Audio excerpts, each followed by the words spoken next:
Market basket covered. Let's go to Tim Buckland for the next question. Shifting gears, and that question will go to Mr. Hemingway. Good evening, gentlemen. Mr. Hemingway, let's talk drugs, shall we? The governor declared a state of emergency last month after dozens of overdoses linked to a synthetic marijuana known as Spice. Was a state of emergency in order, and should the state be taking more action to make this product illegal? Thank you very much. This is a very important issue, and I think it spreads beyond simply just the idea of this one product, this synthetic product which is on the market today. This is a very, very serious issue that faces the families of our state. There's some very simple solutions to this. In New Hampshire today, we are the only state that still has a criminal penalty for the possession of small amounts of marijuana. I am an advocate for the idea of decriminalizing that. Now, that is not legalization. I want to make myself very clear. What it is a drop from criminal penalties to civil penalties. The individual who is caught would still be penalized. They would still be written perhaps like a speeding ticket type of a penalty. But today in New Hampshire, we have such severe penalties on this that it pushes and creates a marketplace for these synthetic drugs. Secondly, if we were to use these monies which we pour into the criminal penalties instead of civil penalties, we could allocate funds in our budget to help the heroin epidemic, which is a real problem sweeping our state. It is an epidemic that we must address, and there are resources there to do that. Give Mr. Havenstein a chance to weigh in. Same question. You want to have it repeated? No, I'm fine. I understand the nature of this problem. It is a very severe problem for our state, but I don't think there are simple solutions. I don't think there are simple solutions. If there were simple solutions, frankly, we'd find those simple solutions.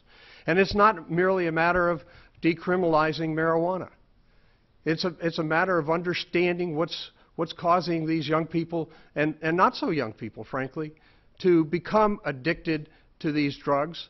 And one of the issues I've seen that needs to be focused on is the ability to share information regionally about drug addiction, and especially when it comes to heroin. And a lot of the issues associated with heroin start with prescription drug abuses and the ability to share information when it comes to prescription drug abuse. All right, we touched on the heroin problem here in New Hampshire, but Edith Tucker is going to ask you to kind of expand on that, I believe, yes? Yes, Mr. Havenstein. Yeah. What can the state actually do to help fight the epidemic of heroin addiction? Well, I think that, as I was saying, one of the issues that's really, really important for us to focus on is the early on identification of heroin people who are prone to heroin addiction, and those tend to be prescription drug abusers. The ability to share information amongst pharmacists, for example, real time, to make sure that prescriptions aren't and abusers aren't being overly prescribed. And I think that's first and foremost one of the things we need to do, shared information.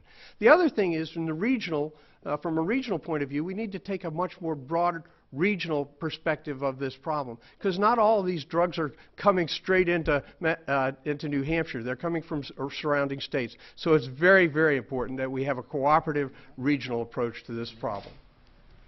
So, Mr. Hemingway, would you like to take on that question too? Sure. We have, as you have stated, a very serious heroin problem. And a lot of this is coming from exactly what was stated, which is the prescription drugs. It's an addiction which is formed through opiate-based painkillers.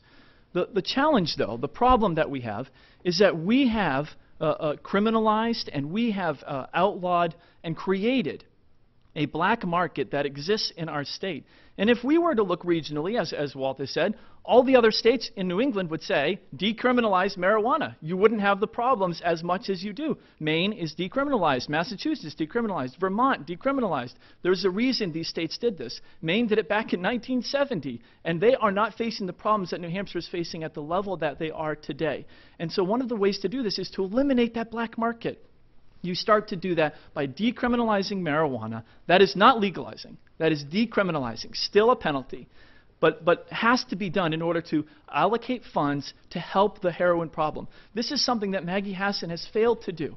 She has not allocated the proper funding to start to support heroin. Thank you, Mr. Hemingway. We do want to get you on record with this topic too, Mr. Havenstein. Should we, do you believe, decriminalize marijuana? Yeah, I'm in favor at least looking at that, Josh, and certainly would consider it. Okay, thanks very much. For next question, let's go back to